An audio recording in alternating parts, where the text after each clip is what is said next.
자, 누가복음 3장 21절, 22절 2절 보겠습니다. 이제 온 백성이 침례를 받았을 때 예수님께서도 침례를 받으시고 기도하시는데 하늘이 열리며 성령님께서 몸의 형태로 비둘기같이 그분 위에 내려오시고 하늘로부터 한 음성이 나서 이르시되 너는 내 사랑하는 아들이라 내가 너를 매우 기뻐하노라 하시니라. 아멘. 오늘 21절에 보면 예수님께서도 침례를 받으시고 이렇게 기록되어 있어요. 그래서 오늘은 침례 받으신 예수님 이런 제목으로 여러분에게 말씀을 드리겠습니다. 온 백성이 요한에게 침례를 받을 때 예수님께서도 그 침례 받는 그 장소에 같이 계셨어요. 그리고 예수님도 침례를 받으시려고 오신 거죠. 근데 온 백성이 침례를 받을 때 그 백성들이 침례를 받는 것은 요한에게 와서 죄를 자백하고 죄인인 걸 인정하고 회개 침례를 받았어요. 근데 그러면 예수님도 그 무리에 섞여 있었는데 그렇다면 예수님도 회개의 침례를 받기 위해서 온 것일까? 이거를 이제 우리가 생각해 볼 필요가 있는 거죠. 침례자 요한에 대해서 우리가 이제 이미 알고 있는데 특히 침례자 요한이 엘리사벳이라고 하는 나이 많은 여자가 이제 낳아서 이렇게 침례자 요한이 활동하게 됐잖아요. 근데 이 엘리사벳이 이 아이를 가졌을 때, 태중에 품었을 때 마리아가 찾아왔었던 적이 있어요. 여러분 그거 우리 이미 읽어봤죠? 그때 복중의 아기가 막 뛰어노는 거, 기뻐하는 거 이것들을 표현하면서 그 마리아의 태중에 있는 아이에 대해서 알고 있는 것을 비춰줬잖아요. 그러면은 이 엘리사벳이 마리아가 출산하게 된 그 아이의 특별함에 대해서 이미 알고 있었다는 뜻이죠. 그러면은 이 엘리사벳이 침례자 요한을 키우는 동안 그 아이에 대한 얘기를 안 했을까요? 했겠죠. 굉장히 중요하게 생각했던 그 아이인데 마리아가 낳게 된 그 아이에 대해서 말을 안 하고 지나갔다 이렇게 말할 수는 없는 거예요. 분명히 얘기를 했을 겁니다. 그래서 우리는 이런 부분을 발견하죠. 침례자 요한이 예수님께서 이제 그에게 침례를 받으러 오려고 할 때 이렇게 말하는 게 있어요. 마태복음 3장 14절입니다. 내가 주께 침례를 받아야 될 터인데 주께서 내게로 오시나이까. 그러니까 내가 여기 이제 주라고 번역이 되어 있지만 사실 영어에서는 그 당신이라는 의미예요. 그러니까 이제 내가 당신에게 이렇게 이제 죄를 오히려 자백할 입장이고 죄인인 걸 인정해야 될 입장이고 그리고 당신에게 침례를 받아야 되는데 어떻게 당신이 나에게 침례 받겠다고 이렇게 오십니까? 이렇게 묻는 거죠. 그때 이제 예수님께서 대답하시는 게 이거예요. 15절인데 마태복음 3장 15절에 지금은 이렇게 되도록 허락하라. 이렇게 하여 모든 의를 성취하는 것이 우리에게 합당하니라. 그러니까 예수님은 침례 받는 걸 원하셨고요.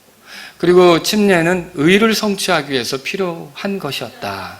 이렇게 말하고 있어요. 그럼 의라는 것은 결국 하나님을 만족시키고 기쁘게 해드리는 건데 이게 그 하나님께서 내신 말씀의 성취로 하나님께 영광이 되고 하나님께 기쁨이 되도록 하나님께 만족이 되도록 이거 나에게 침례를 줘라. 이런 식으로 말한 것과 같다는 거죠. 자, 그래서 우리는 그러면 도대체 예수님이 침례를 받으실 때 그 어떤 의미로 받았을까? 이거를 한번 생각해 볼 필요가 있다는 거예요. 그래서 오늘 저는 여러분과 함께 이렇게 예수님이 침례를 받으셨는데 그 당시에 사람들과는 분명히 다른 측면에서 의미를 가지고 침례를 받은 것 같아요. 근데 도대체 어떤 의미로 침례를 받았을까? 이거를 우리가 한번 말씀을 통해서 살펴보자는 거죠. 그래서 오늘 그런 내용을 제가 여러분에게 소개하려고 하는데 우선 첫 번째로 잘못된 입장이 있어요. 이 잘못된 입장은 뭐냐면 그 침례자 요한에게 예수님이 가서 침례 받을 때 머리에 이렇게 안수하고 물에 넣잖아요. 이럴 때 침례자 요한이 예수님에게 안수함으로 세상의 죄를 예수님에게 넘겼다는 거예요. 넘겼다는 거예요. 그래서 이 예수님에게 죄가 넘겨져서 이제 침례자 요한은 제사장으로서 그 일을 했다. 근데 왜 이런 얘기가 이제 나오느냐? 이게 이제 구약에서부터 이런 얘기가 있었기 때문에 속죄일에 있었던 얘기에 근거해서 이런 얘기가 나오는 건데 사실 만약 이렇게 됐다 그런다면 예수님은 공생의 시작부터 약 3년 반 동안 그러니까 죄를 넘겨받은 채 죄인으로 간주된 삶을 살아갈 수밖에 죄인은 아니지만 죄인으로 간주된 삶을 살아갈 수밖에 없는 거예요. 그리고 죄인으로 간주된 삶에 대해서는 하나님이 기뻐하시지 않습니다. 오히려 하나님이 진노할 대상이니까 그 죄인의 기도를 듣는 것도 어려운 일이 되는 거고요. 그렇지 않습니까? 그러면 이게 지금 그런데도 이렇게 예수님께서 그때 죄를 넘겨받으셨다 이렇게 하는데, 사실 만약에 예수님께서 그때 죄를 넘겨받으셨다 그럼 물에서 올라올 때 여기 그 오늘 본문에 있는 대로 3장 거기 22절에 보면 너는 내 사랑하는 아들이라 내가 너를 매우 기뻐하노라 이렇게 말이 나오지 않는다는 거죠. 하나님이 진노를 쏟아부을 수밖에 없는 거고요. 그리고 예수님도 물에서 올라오시면서 이제 하나님하고는, 아버지하고는 이제 영혼 안에서는 하나지만 이 죄의 문제를 다룰 때는 틀어져 버리거든요. 그래서 나의 하나님 어찌하여 나를 버리셨나이까 라면서 이렇게 지내야 했던 거죠. 여러분, 속죄일에 그 두 마리 염소를 취하는데 하나는 바로 희생을 시켜서 피를 흘려서 이렇게 피를 쏟게 하고 이스라엘 민족을 위해서, 다른 하나는 제사장이 안수해서 광야로 데려간단 말이에요. 그러니까 그 염소에 빗대어 가지고 예수님이 이 침례받으신 이후로 광야로 시험받으러 들어가셨거든요. 그래서 이제 이게 예수님께서 죄를 넘겨받은 순간이다 이렇게 말하는데, 이거는 크게 잘못입니다. 지금 예수님을 소개할 때 예수님은 세상 죄를 제거하는 염소라고 지금 하지 않고요, 하나님의 어린 양이라고 표현하고 있어요. 그래서 이걸 자꾸 거기다가 이렇게 연결시켜서 해석하려고 하는 게 무리가 있는 거죠. 그리고요, 또 예수님께서 이렇게 만약에 이제 죄를 짊어지셨다, 그리고 공생애 동안 죄인으로 간주된 채 살아간다 그러면 요한복음 9장에 가보면 실로암 목가에서 눈을 뜬 사람 있잖아요. 그 사람이 이제 사람들에게 붙잡아서 얘기할 때 죄인의 기도는 듣지 않으신다는 말을 하는 게 있어요. 그러면 이건 아버지하고 예수님하고의 관계도 불편한 관계가 되겠죠. 근데 하늘의 아버지께서 너는 내 사랑하는 아들이라 내가 너를 매우 기뻐하노라 22절에 그렇게 써 있어요. 이런 음성이 있었던 거예요. 그러니까 이게 우리의 죄를 그때 짊어지셨다고 하면 안 되는 거죠. 우리의 죄를 언제 짊어지셨느냐? 십자가에서 짊어지신 거예요. 아시겠죠? 십자가에서 짊어지신 거예요. 그리고 우리가 킹제임스 성경으로 보는데 요한복음 1장 29절의 말씀에 보라 세상 죄를, 우리 킹제임스 성경은 제거하는 하나님의 어린 양이라고 돼 있어요.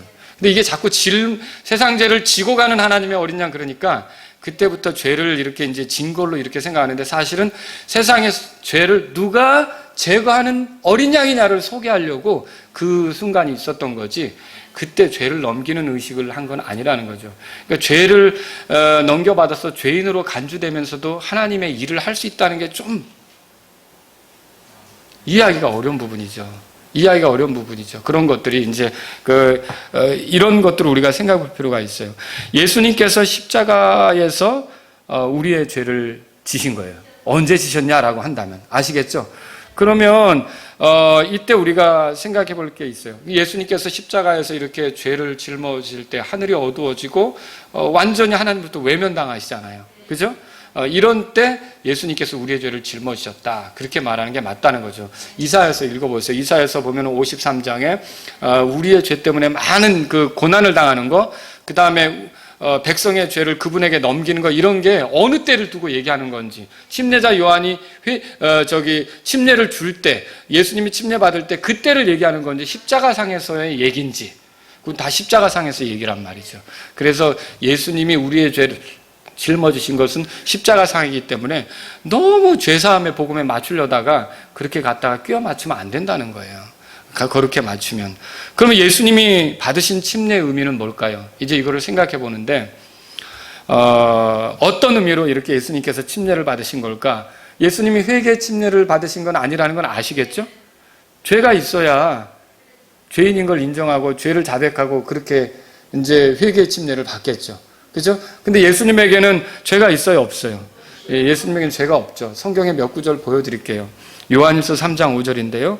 그분께서 우리의 죄들을 제거하시려고 나타나신 것을 너희가 알거니와 그분 안에는 죄가 없느니라. 예수님에게는 죄가 없다고 그랬어요. 죄를 제거하려고 나타났다. 그렇게 표현도 했고요. 그 다음에 고린도후서 5장 21절에 하나님께서 죄를 알지 못한 그분을 우리를 위하여 죄가 되게 하신 것은 우리가 그분 안에서 하나님의 의가 되게 하려 하심이라 그랬어요. 그러니까 하나님께서 죄를 알지도 못하신 그분에게 이렇게 우리의 죄를 넘기신 거죠. 그러니까 여기서 예수님을 뭐라고 표현했어요? 죄를 알지도 못하신 그분, 그렇게 됐어요. 그 다음에 히브리서 4장 15절에 보세요. 우리에게 계신 대제사장은 우리의 연약함의 감정을 몸소 느끼지 못하는 분이 아니요 모든 점에서 우리와 똑같이 시험을 받으셨을 때 죄는 없으신 분이시니라. 예수님에게 죄가 있어요? 없어요? 없죠. 그리고 예수님에게 죄가 없으니까 회개 침례를 받을 필요도 없고 죄인인 걸 자백할 필요도 없는 거고 이렇게 되는 거죠. 그러면 이 구절로 볼 때, 이 모든 구절들로 볼 때 예수님은 죄가 없고 죄를 알지도 못하는데 왜 요르단강에 가서 굳이 침례를 받으려고 했을까? 이게 좀 궁금하지 않습니까? 이게 정말 죄를 넘기는 사건인가? 그거 아니고요. 여기 이제 우리가 어떤 의미로 침례를 받으셨는지 한번 생각해 볼 필요가 있어요. 마태복음 3장 15절에 아까 읽었지만 어떻게 해서 이렇게 침례를 받으셨는가? 예수님이 이런 말씀하셨어요. 이렇게 하여 모든 의를 성취하는 것이 우리에게 합당하니라 그랬어요. 하나님이 기뻐하시는 일을 이루고자 그때 침례 받으려고 나가셨다는 거죠. 다시 말해 하나님의 말씀의 성취를 위해서, 하나님의 말씀의 성취를 위해서, 그 말씀의 성취를 위해서 침례 받으려고 나가셨던 거예요. 여기서 우리가 이제 생각해 봐야 될 게 침례자 요한의 임무 두 가지를 아셔야 돼요. 침례자 요한이 요르단강에서 침례를 주며 사람들에게 회개를 선포했는데 이 침례자 요한의 임무가 뭔가? 자, 첫 번째 임무입니다. 첫 번째 임무는 뭐냐면 유대인들로 하여금 구약에 약속된 메시아, 그리스도죠. 구원자죠. 구세주죠.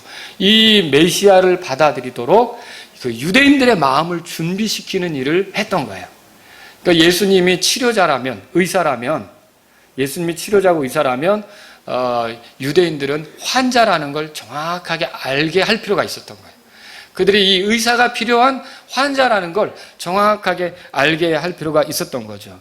또 예수님이 이 구원자라면 그들이 죄 가운데 있다는 것. 그러니까 죄에서 건지는 구원자라고 한다면 예수님을 그들은 심각한 죄 가운데 있다는 걸 알게 할 필요가 있었던 거죠. 그게 침례자 요한의 임무예요. 그리고 실상은 그 당시에 율법을 모르는 이방인들이 율법에 의한 방식으로 유대인들이 되고 이렇게 하는 게 아니라 이제 그들의 그 더러운 형편을 인정하고 물로써 씻는 것으로 이제 유대인으로 귀화하고 유대 종교로 개종하고 이런 일들이 있었는데 이 침례를 줬던 것은 특히 유대인들이 이 침례를 받은 거거든요. 침례자 요한이 침례를 줘서 유대인들임에도 불구하고 이방인들보다 별로 나을 것이 없다. 대단하지 않다. 이방인들과 똑같은 죄인들이다. 이런 거를 인정하게 만들려고 거기 있었던 거죠. 그래서 이게 이제 온 백성이 침례를 받을 때 이렇게 말하고 있는데 이거 왜 이렇게 했느냐면 온 백성은 결국 침례자 요한에게 와서 자기들이 얼마나 죄 가운데 있는지를 알게 되고 그리고 그리스도가 필요하다, 메시아가 필요하다, 구원자가 필요하다 이것을 인정하게끔 되는 거죠. 이 침례자 요한의 임무는 뭐냐면 사람들의 마음밭을 준비시키는 거예요. 그래야 예수님이 등장했을 때 예수님을 받아들일 수 있겠죠. 여러분과 저도 그 복음을 전할 때 그냥 막 일방적으로 전한다고 되는 게 아니라 그 사람 마음밭이 어느 정도 준비가 돼야 그게 또 잘 받아들여지지 않습니까? 예, 그런 일이 있단 말이에요. 기도로 그 사람을 위해서 중보 기도를 했다든지 아니면 그 사람이 다른 사건들을 통해 마음이 낮아졌다든지 아니면 하나님의 존재를 인정하기 시작했다든지 심판의 두려움을 깨닫게 됐다든지 여러 가지 어떤 마음의 준비가 됐을 때 이 복음을 전하면 더 그 사람이 잘 받아들이는 일이 있을 수 있잖아요. 그렇게 침례자 요한이 하는 일은 뭐냐면 이 유대인들의 마음을 준비시키는 일을 했다. 그게 첫 번째 임무예요. 그게 침례자 요한이 했던 거죠. 그럼 두 번째 임무는 뭐냐? 두 번째 임무는 이겁니다. 자, 그렇게 해서 마음이 낮아지고 구세주가 오면 받아들일 준비가 된 그 사람들에게 침례자 요한이 하려고 했던 일은 뭐냐면 누가 믿어야 될 구세주냐? 누가 의지해야 될 그리스도냐? 이거를 보여주려고 했던 거예요. 자, 누군가 침례자 요한에게 물어본 적 있죠. 당신 그리스도인지 말하라. 침례자 요한은 그때 뭐라 그랬어요? 나는 아니라고 그랬잖아요. 그러면 침례자 요한이 하려고 했던 일은 뭐냐면 누가 그리스도인지, 누가 성령으로 침례를 줘서 거듭나게 할 건지, 누가 비록 내 뒤에 오지만 나보다 앞서서 하나님이신 존재고 그 하나님으로서 육체가 돼서 인간을 위한 죄값을 지불하실 건지, 누가 하나님의 어린 양으로서 희생을 당하셔서 그 죄인인 우리들이 그 희생물을 의지할 때 하나님께 받아들여지게 만들 건지, 그 누가 그런 일을 할 건지를 침례자 요한이 소개하는 임무가 있었다라고 하는 거죠. 그래서 침례자 요한이 그 일을 하고 있었는데 어느 날 예수님이 다가온 거예요. 근데 이 침례자 요한은 예수님에 대해서 들은 게 있기 때문에 아까도 말씀드렸지만 내가 주께 침례를 받아야 될 터인데, 마태복음 3장 14절에 그렇게 써있죠. 주께서 내게로 오시나이까? 라고 물었던 거예요. 하지만 자기가 받은 계시, 하나님께서 침례를 주라고 하면서 그에게 주신 계시가 있는데 그 계시에 의해서 결국 예수님이 이렇게 하여 모든 일을 성취하는 것이 우리에게 합당하니라 라고 마태복음 3장 15절에서 말했을 때 침례자 요한은 정말로 확인하는 거예요. 정말 이분이 그분인가를 그 침례라는 의식을 통해서 확인하는 거예요. 그러니까 뭐냐면 수없이 많은 사람이 요르단강에 와서 침례를 받는데 그 중에 한 사람이 침례를 받을 때 이렇게 물에서 올라올 때 이 성령님이 강하게 그 사람에게 임하는 걸 보면 그 사람이 바로 네가 증언해야 될 그 성령으로 침례를 줄 분, 너는 물로 침례를 주지만 성령으로 침례를 줄 분이 그분이다. 그리고 하나님 앞에서 죄인들의 죄를 해결할 하나님의 어린 양이 그분이다. 이거를 이제 요한이 확인할 수 있는 거죠. 확인할 수 있는 거예요. 그래서 요한은 이렇게 증언했어요. 요한복음 1장 26절에서 27절에 보면 나는 물로 침례를 주거니와 너희가 알지 못하는 한 분이 너희 가운데 서 계시니, 그 요한도 사실은 이스라엘 백성을 죄인이라고 이렇게 말하자면 그 선포하는 거, 회개하라고 선포하는 거, 그 일도 할 뿐만 아니라 도대체 이들 중에 서 있는 그 한 분, 그리고 물로서가 아니라 성령으로 침례를 주실 분이 누군가를 기다리고 있었던 거죠. 이해하시겠죠? 기다리고 있었던 거예요. 그래서 27절에 보세요. 곧 내 뒤에 오시지만 나보다 앞서신 분이시라. 나는 그분의 신발끈을 풀 자격도 없노라. 그 요한은 자기를 증언하기 위해 요르단강에 있는 게 아니라 자기 뒤에 오시지만 자기보다 앞서신 그분을 증언하기 위해 있는 거예요.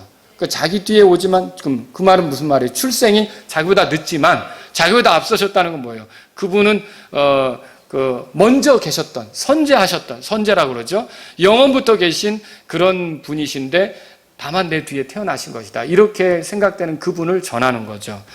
또 그분은 이제 뭐라 그랬어요? 신발끈을 풀 자격도 안 된다. 그 말은 뭐냐면 내가 소개하는 분은 정말 지극히 높고 존귀하고 대단하고 탁월하고 뛰어나신 분이다. 이걸 이제 요한이 거기서 소개하려고 했던 거죠. 이제 그에게 사역을 맡기셨던 주께서 이런 임무를 주셨는데요. 요한복음 1장, 본문이 깁니다. 29절에서 34절을 제가 읽을게요. 다음날 요한이 예수님께서 자기에게 오시는 것을 보고 이르되 세상 죄를 제거하시는 하나님의 어린 양을 보라. 내가 말하기를 내 뒤에 오시는 분이 있는데 그분께서 나보다 앞서신 것은 그분께서 나보다 먼저 계셨기 때문이라. 그럼 여기서 궁금한 게 있어요. 왜 요한은 예수님을 향해 하나님의 어린 양이라고 선포했을까? 하나님의 어린 양이라고 요한이 선포할 수 있는 근거는 뭘까? 예수님에 대해서. 다른 사람들이 많이 왔을 거 아닙니까? 근데 유독 예수님에 대해서만 하나님의 어린 양이라고 선포했을까? 이거를 여러분이 생각해 보셔야 돼요. 자, 거기 31절에 내가 그분을 알지 못하였으나 그분이 이스라엘에게 드러나야 하므로, 이게 바로 요한의 임무예요. 그러니까 이 메시아를 이스라엘에 드러내는 게 요한의 임무였다는 거죠. 그런 걸 소개하는, 예수님을 소개하는 게 요한의 임무였다는 거예요. 내가 와서 물로 침례를 주노라 하니라. 요한이 또한 증언하여 이르되, 보세요, 32절인데 내가 보매 성령께서 비둘기같이 하늘로부터 내려오사 그분 위에 머무셨더라. 이걸 목격한 거죠. 목격했어요. 그런데 나는 그분을 알지 못하였으나 나를 보내어 물로 침례를 주게 하신 분 누구예요? 하나님이시죠. 하나님이 나에게 물로 침례를 주라고 하시는데 바로 그분께서 내게 이르시되 성령이 누구에게 내려와 그 위에 머무는 것을 내가 보거든 바로 그가 성령으로 침례를 주는 분이라 하셨기에 내가 보고 이분이 하나님의 아들이심을 증언하였노라 하니라. 요한의 두 번째 임무는 뭐예요? 그 자리에서 메시아가 오기만을 기다렸던 거예요. 누가 메시아로 드러날까를 기다렸던 거예요. 아주 유력한 후보는 마리아가 낳은 아들이 틀림없어요. 나사렛 사람이 틀림없어요.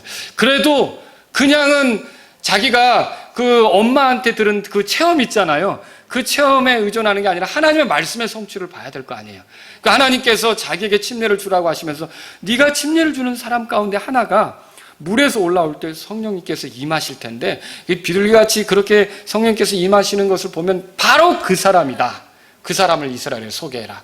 그 사람이라고 소개해라. 그 사람이 구원자라고 소개해라. 그 사람이 하나님의 어린 양이라고 소개해라. 그 사람이 성령으로 침례를 줄 뿐이라고 소개해라. 이거를 계시로 받은 거죠. 그러니까 그 계시를 받았기 때문에 그 일을 하기 위해서 요한이 거기에 있었다라고 하는 것입니다. 그래서 누가 죄를 제거하는 하나님의, 세상 죄를 제거하는 하나님의 어린 양인지 드러내려고 거기에 있었던 거예요. 하나님의 어린 양은 그보다 늦게 태어났습니다. 하지만 그보다 앞서신 분인 것은 그분이 영원부터 계신 하나님이시기 때문에 그렇고요. 하나님께서 인간의 죄 때문에 죽으시고자 사람이 되신 거예요. 그래서 하나님 앞에서 어린 양으로서 희생되시고자 육체가 되셨던 거죠. 엘리사벳으로부터 들어서 알기는 알았지만 정확한 증거가 필요했던 거예요. 근데 마침내 예수님이 오셔서 모든 의를 성취하기 위해 이렇게 하라라고 했던 거죠. 하나님께서 하시고자 하는 일을 다 드러내시기 위해서 그렇게 하라고 했던 거죠. 그에게 물로 침례를 주라고 하신 분은 하나님이셨어요. 그런데 그분이 그에게 가르쳐 준 것이 바로 한 사람이 이제 물에서 올라올 때 성령께서 그에게 임하실 거고, 그러면 그가 바로 네가 이스라엘 사람들에게 소개해야 할 바로 하나님의 어린 양이다, 이렇게 알려주었던 거죠. 침례자 요한의 임무는 바로 그것이었다라고 하는 거예요.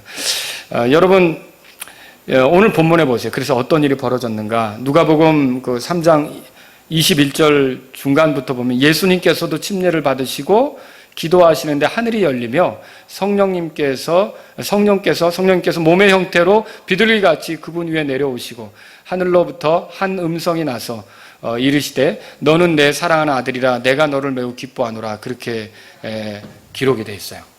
그러면 예수님이 누구라는 게 입증이 된 겁니까? 하나님의 어린 양. 요한보다 늦게 오지만 먼저 계셨던 분. 그 먼저 계셨던 분이 하나님이시죠. 근데 그분이 육체가 되신 분, 인간의 죄를 해결하실 분, 인간의 죄를 제거하실 분, 이것을 요한이 거기서 알게 된 거죠. 그 다음부터 요한은 어떻게 했을까요? 세상 죄를 제거하는 하나님의 어린 양이라고 소개하는 거죠. 그래서 요한복음 1장 36절에도 보면 자기를 따르는 제자들 중 두 사람에게 이 예수님을 가리켜서 뭐라 그랬냐면 하나님의 어린 양을 보라, 그렇게 했어요. 그래서 그 중에 하나가 예수님을 따르잖아요. 하나님의 어린 양을 보라. 그 중에 하나가 이 요한복음을 기록한 거예요, 말하자면. 요한이죠. 그 두 제자가 예수님을 따랐다가 이렇게 기록한 거죠.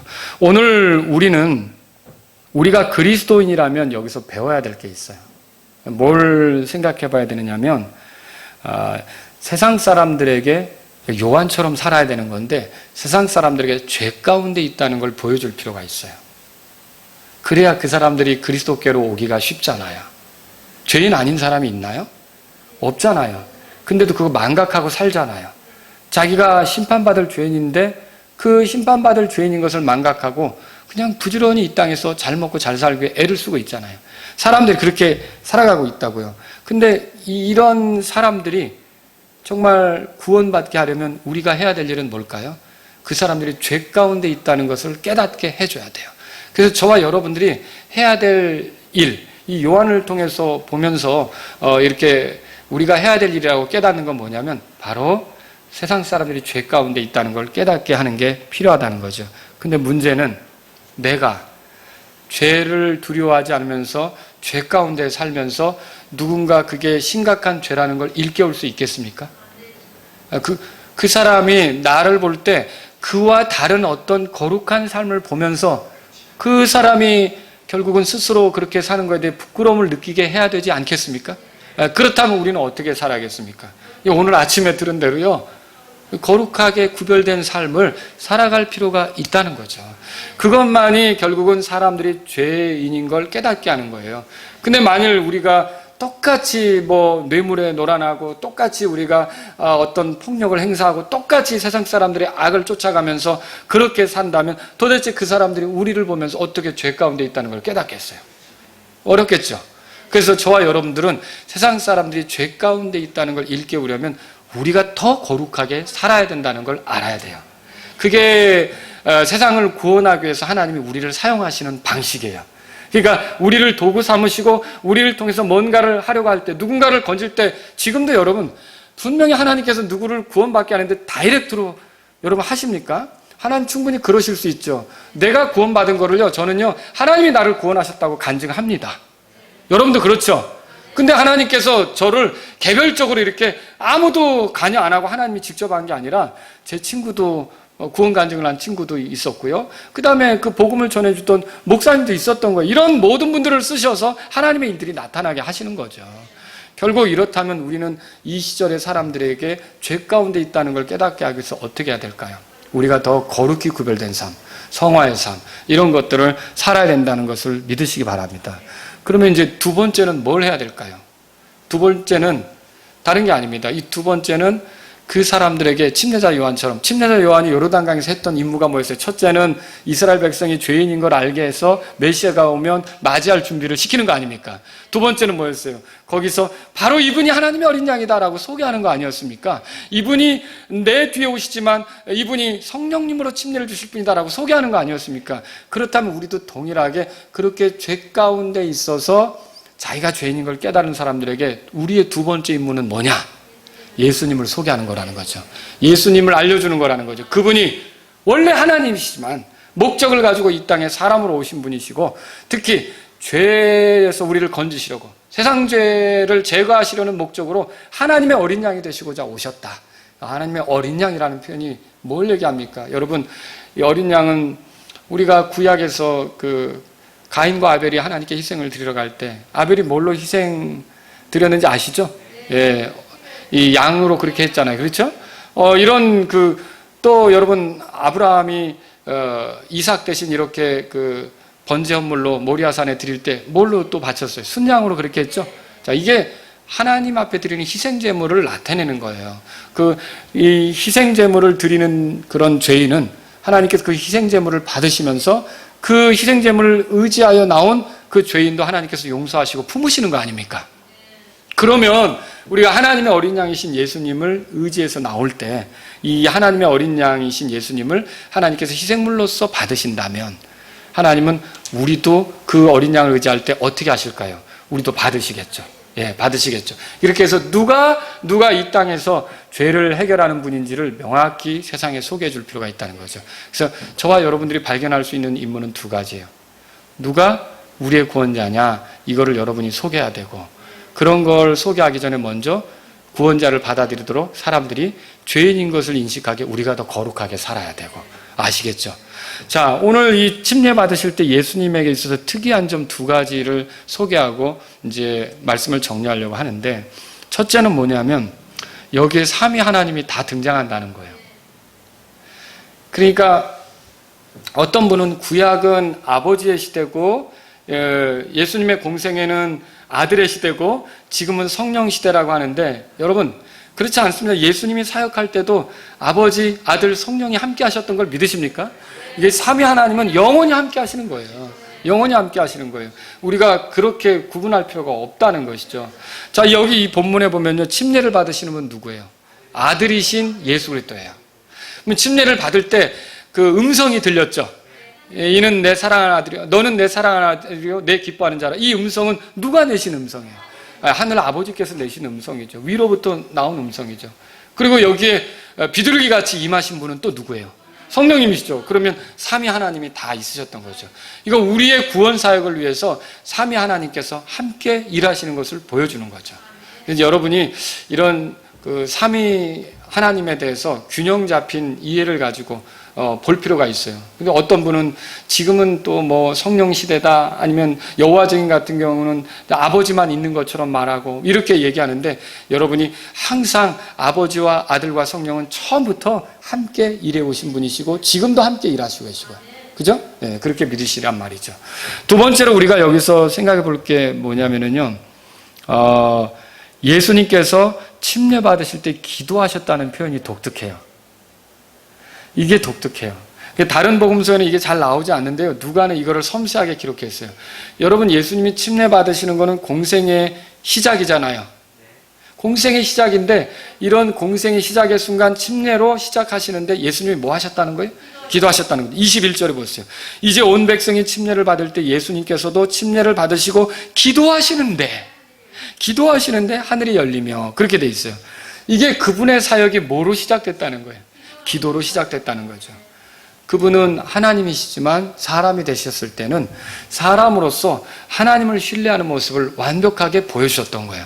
그러니까 그 사역을 가져가는데, 많은 사람들을 구원하는 데 있어서 그걸 그냥 이렇게 이제 어떤 자신의 어떤 생각이나 이런 것이 아니라 하나님의 계획대로, 하나님의 뜻대로 이루어지길 바라면서 철저히 아버지 하나님을 의탁하는 그런 기도로 이렇게 나아갔다는 거죠. 그래서 사역을 마칠 때는 어떻게 했어요? 사역을 마칠 때도 기도하셨죠? 그래서 누가복음 23장 46절에 아버지여 내 영을 아버지의 손에 맡기나이다 하고 숨이 이제 떨어지시는 그런 걸 우리가 성경을 통해 보잖아요. 그러니까 예수님의 사역은 기도로 시작해서 기도로 마쳤다. 십자가에 못 박히시기 전에도 어땠어요? 겟세마네 동산에서 기도하셨고, 제자들을 세워서 보내실 때도 어땠어요? 기도하셨죠. 이 사역에 들어가기 전에 광야에서도 어떻게 했어요? 40일 동안 또 기도하면서 금식하시고. 예수님의 사역에는 계속 기도가 있었다라고 하는 거죠. 비록 그분이 하나님의 아들이실지라도 인간으로 오셨을 때 철저히 하나님 아버지를 향해 기도하면서 하늘 아버지를 신뢰하는 이런 모습을 보여주셨다면 여러분, 저와 여러분은 어때요? 더 기도해야 되지 않겠어요? 더 기도해야 되겠죠. 우리가 예수님보다 능력이 더 있는 것도 아니고, 그죠? 얼마나 약한 존재예요. 넘어지기도 쉽고 유혹받기도 쉽고 이런 존재인데, 이런 걸 안다면 우리는 더 하나님께 기도하는 거죠. 사실 우리가 아무리 열심히 해도 그분이 능력이 되시지 않는다면 도대체 뭘 하겠어요? 그렇죠? 능력은 그분께 있기 때문에 우리는 늘 그분을 신뢰하는 기도를 드려야 한다는 거죠. 자, 오늘 본문 말씀은 예수님에 대해서 증언합니다.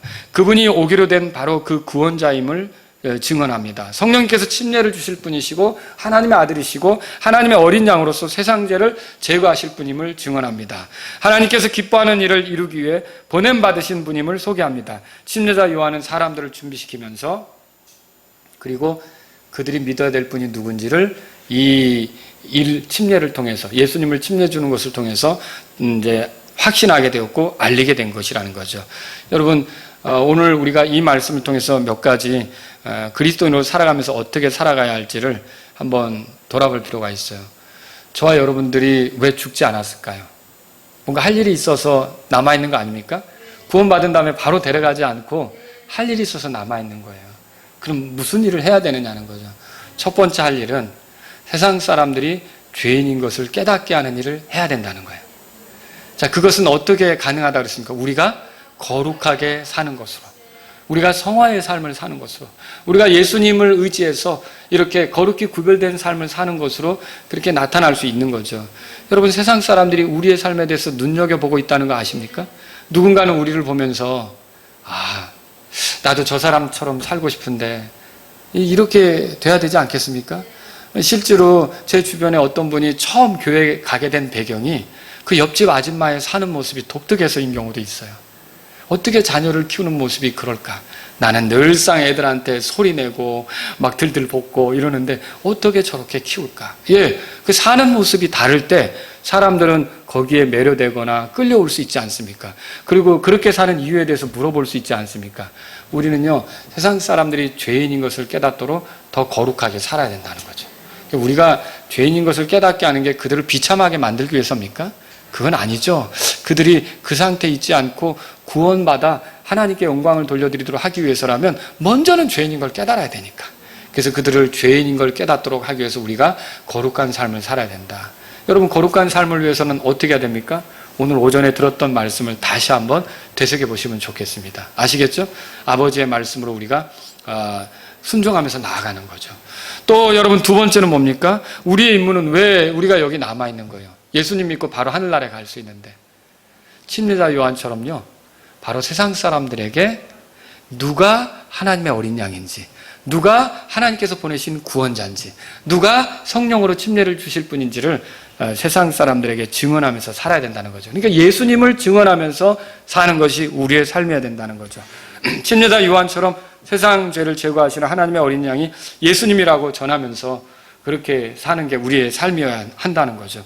그 일을 위해 우리는 주님의 명령을 받은 사람들이에요. 오직 성령님이 너에게 임하시면 너희가 권능을 받고 예루살렘과 유대와 사마리아와 땅의 맨 끝지역에 이르기까지 내 증인이 되리라, 그렇게 말씀하셨잖아요. 그래서 여러분과 제가 왜 살아있는지, 단순히 돈 벌고 편안한 노후를 위해 이게 아니라 이제 이 임무가 다 되면 여러분이 가는 거예요. 그러니까 이 거룩한 삶으로 빛을 비추는 거, 이것이 다 되고 또 다른 사람에게 복음 전할 임무가 다 끝나면 여러분이 하늘나라로 가는 거란 말이죠.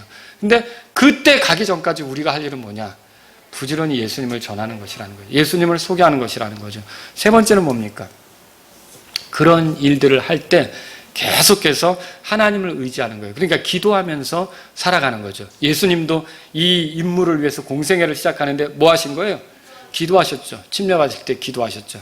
그래서 예수님은 그분의 사역을 시작하시면서 기도로 시작하셨는데, 그리고 기도로 끝내셨는데, 그때 성령님이 임하셨잖아요. 그리고 사도행전 10장에 읽어보면 성령으로 기름 부으면서 사역하셨다고, 권능으로 기름 부으면서 사역하셨다고 이렇게 나타나는데, 저와 여러분들이 성령 충만으로 건강하게 살아가려면 순간순간 주님께 기도하고 도와달라고 요청하고 주님이 필요하다고 하고 주님 없이는 안 된다고 하고 늘 주님과 함께하는 저와 여러분들이 될 수 있기를 바랍니다. 그래서 이 말씀은 오늘날 우리가 인생을 살아가는 동안 왜 하나님이 우리를 남겨주셨을까? 우리의 임무는 뭘까? 우리가 해야 될 일은 뭘까? 세 가지를 보여줘요. 첫째는 이렇게 세상에 사람들이 죄인인 것을 일깨우도록 우리가 거룩하게 살아야 된다는 것과, 그 죄를 깨달은 사람들에게 우리가 만난 예수님을 전해야 한다는 것, 그리고 이것을 할 때 우리가 순간순간 우리 힘으로 되는 게 아니기 때문에 부지런히 계속해서 항상 하나님 아버지께 기도하면서 신뢰하면서 이렇게 가는 게 우리의 삶이 돼야 된다, 이걸 말씀해 준다는 것을 기억하시기 바랍니다. 기도하겠습니다. 오늘 이 말씀을 들으신 여러분 가운데 하나님 아버지, 제가 구원받고 나서 하늘나라로 들어가지 않고 이 땅에 남아있는데 저를 여기 남기셔서 시키실 일이 있을 텐데 그 시키실 일, 그 임무에 충직하길 원합니다. 이런 분이 있다면 기도하세요. 하나님, 저도 침례자 요한처럼 사람들에게 죄인인 것을 일깨우도록 더 거룩하게 살기를 원합니다. 그런 분이 있다면 기도하세요. 하나님 아버지, 저는 사람들에게 내가 만난 예수님, 복음으로 다가오신 예수님, 십자가에서 나의 죄 때문에 죽으시고 부활하신 예수님을 소개하는 일을 하기 원합니다. 이런 분이 있다면 기도하십시오. 또 여러분이 하나님 아버지, 주님 없이는 안 됩니다. 내 생애가 주님의 도움으로만 가능합니다. 그러므로 저는 계속 기도하는 사람으로 살기를 원합니다. 기도의 사람이 되기를 원합니다. 이런 분이 있다면 기도하십시오.